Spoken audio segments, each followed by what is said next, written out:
Before we get into the how of the fertility awareness method, it's really important that we also debunk some of the myths, doubts, and fears that you are likely believing about natural birth control. Because stepping into the world of natural birth control is as much about unlearning as it is about learning. So I want you to know it is so normal. It is so normal to feel the fears and the doubts creeping in of, will this actually work for me? Can I trust my body? What if I make a mistake? These are all fears that I had at the beginning of my journey. And what I will tell you is that these fears are often rooted in the myths that you've been taught about your fertility and your body. And even more than that, it's actually about what you have not been taught, what you've not been taught about your fertility, what you've not been taught about your body. And that's what a large portion of this training actually is. It's about the information and the education of how your fertility actually works. Because when you know how your fertility actually works, then you can really work with the wisdom of your body, and you can really trust the non-hormonal birth control method. You can really move forward in a powerful and confident space with this method. So that is what we're going to start getting into right now. And we'll begin with just some common questions. So one of the first questions I always receive is, how effective is natural birth control? And you are probably wondering this question too, right? So the fertility awareness method, when practiced correctly, can be over 98% effective. Over 98% effective, which is on par with many of the hormonal methods that are out there. So the key here is that it is just as effective. It is just as effective. This is huge because you probably believe that it's not, that it won't really work. And what makes it work, what makes it so effective is that it's based on your fertility metrics. So the tools like cervical mucus, basal body temperature, and LH strips. We are going to get into how to use all of these tools in the later modules, but just know it is over 98% effective because this is based on your fertility metrics. This is not a guessing game. So another common question, what if my cycle isn't regular? So as I just said, right, this is based on your fertility metrics. This is not a guessing game. This is not like, oh, it's day 14, I must be ovulating. No, this is based on the science of your body. And so even if your cycle is not the same each month, which my cycle is not the same each month, this still works because it's not about counting days, it's about tracking signs. And your signs will always communicate to you when you are in your fertile window, when you are ovulating, when you have finished that cycle. So when you tune into that, it is incredibly reliable and it does not matter on your cycle being regular. So can you still use this method if you have PCOS or other hormonal imbalances? Yes, you definitely can, because once again, this is based on your fertility metrics. And the important thing here is if you do have PCOS or other hormonal imbalances is that identifying the patterns might take longer, but it will still work. So it just requires a little bit more patience for you as you are learning this method and as you are tracking your cycle and as you're seeing what your patterns are versus someone who maybe doesn't have PCOS or these other hormonal imbalances. But know that it definitely still works. I love this question. Do you need to track your cycle forever? So I'm laughing at this because it's like, well, do you need to brush your teeth forever? Do you need to eat forever? Do you need to go to the bathroom forever? Like, yes. And within that, I will say, like, it just becomes a natural part of your routine. It just becomes a part of who you are. And I have found this in my own experience. It's not something that I really think about all that often. It's like, it's just something that I do. I notice the metrics and I continue on with my life. It's not time consuming. It's not hard or overwhelming. Like, it's just a part of who I am and a part of the way that I take care of myself. And I find this really beautiful because every time I am tracking my metrics, I feel really powerful and I feel so much awe about being a woman. So yes, as long as you are being intentional with either not getting pregnant, or even if you at one point decide you do want to get pregnant, tracking your cycle is going to be really helpful.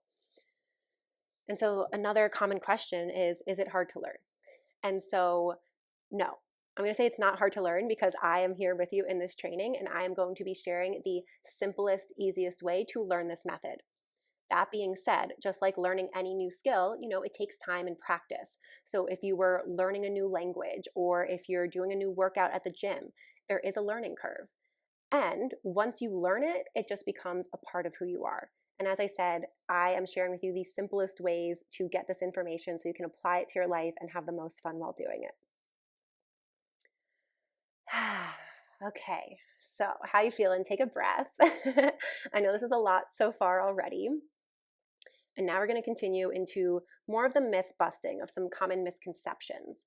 So as I already touched on, many people think that the fertility awareness method is the rhythm method. And the rhythm method being where you count by days. It's like, okay, I'm on day 14, so now I'm ovulating. That is not what this is. That is not a reliable method. Like, don't do that. It's not reliable.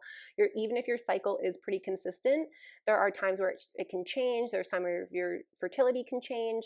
And that's why this method is so reliable and works so well and so effective, because the fertility awareness method is actually tracking your fertility metrics. The cervical mucus, the basal body temperature, the LH surges. It's not just going based on a calendar date. So the other myth that you probably taught is, right, like you ovulate on day 14. And while that's average, that does not mean it's everyone every cycle. Like sometimes my cycle, I ovulate on day 14 and other times I don't. It changes for me based on the season that I'm in, where I'm living, the stress that I'm experiencing. And so that's what I really love about this method is, once again, I'm tracking the fertility metrics. I'm not going based on days. And that's, once again, what makes this really accurate. So know that you might ovulate on day 14, but you also may not. And just because you ovulate, like, there is no like perfection within this or right within this. Like day 14 is just average, but if you're not ovulating on day 14, that doesn't mean you're wrong or you're bad. Sometimes I ovulate on day 12, some days it's day 18. It's changing. And so once again, just like give yourself that graciousness of, you don't need to have a perfect 28-day cycle where you're ovulating on day 14. There is no perfect cycle. There's only a healthy cycle where you're in tune with the rhythms, but there's no perfect cycle that you need to be striving for. Oh, so I love this myth. You cannot get pregnant during your period. So here's what's important about this one is you actually can. And this is based on your fertile window. So we'll go more into the fertile window in other modules, but the fertile window is when sperm can survive for up to 5 days within your vaginal canal, meaning that if you ovulated on day 12 and your bleed ended on day 7, then if you had sex on your period on that last day, you are in the fertile window potentially. So you could still get pregnant. So this is, once again, we're not going based on these blanket statements of you can't get pregnant on your period or you only ovulate on day 14. It's really important that you are actually tuned in to your fertile window, to your fertility metrics, and that is how it's going to work. So the other myth that I really love is you can get pregnant any day of your cycle. This is something that I learned growing up, and it just like blows my mind that this was taught to us, because it's just not true. As I just said, pregnancy is only possible during your fertile window. So this is the 5 to 6 days leading up to and including ovulation.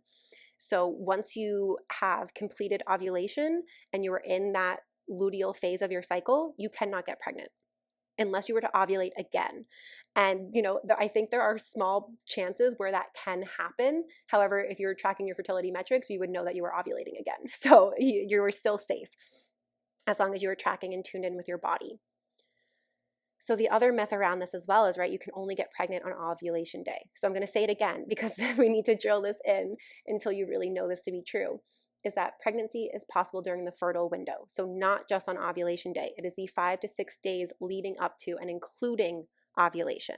That is really important to know. It is not just the ovulation day that you can get pregnant. You have a fertile window. And so I'm going to teach you how to know what your fertile window is. That way you can use this method effectively. Okay. So another common myth is that stress will ruin your tracking. And I want to say that stress can shift your ovulation timing, it can shift your bleed timing, it can shift a lot of things within your cycle. But once again, you're tracking your fertility metrics. So when you track that, you are good to go. Like, you can trust those metrics to guide you in your fertility window, in your ovulation. And once again, like, stress might change what those days are, but this is why we're not going by day 14 or day 12 or anything like that. We are going by the metrics that your body is communicating to you. Okay. So the other thing that I will add in here for just some of the common fears, so, right, the fear of pregnancy. We just talked a lot about some of those myths about when you can actually get pregnant, when you can't, and can you really trust the natural methods. the fertility awareness method specifically, not just any, like the rhythm method. But as I said, and will continue to say, is that this has a success rate of over 98% when it's practiced accurately. And this is not guesswork. This is not guesswork. This is a skill. You are learning to read your body's signals, and so you know exactly when you're fertile and when you're not. As well, what I will say is, as you are learning this, use a backup method. Use a condom during your fertile window, during ovulation, as you build more confidence with this. Like, that is really what I'd recommend. Like, give yourself that grace as you're learning, as you're seeing what your patterns are within your fertility metrics, which can take, 3 to 6 months to really understand what are your patterns and to feel really confident with this method. So in that learning journey, have a backup method. Take care of yourself. You don't need to stress yourself out about this, because you don't want to be adding more stress and contraction into your nervous system, into your body, into your relationship, into your sexual experiences. Like, that's not the vibe. That's not what we're going for.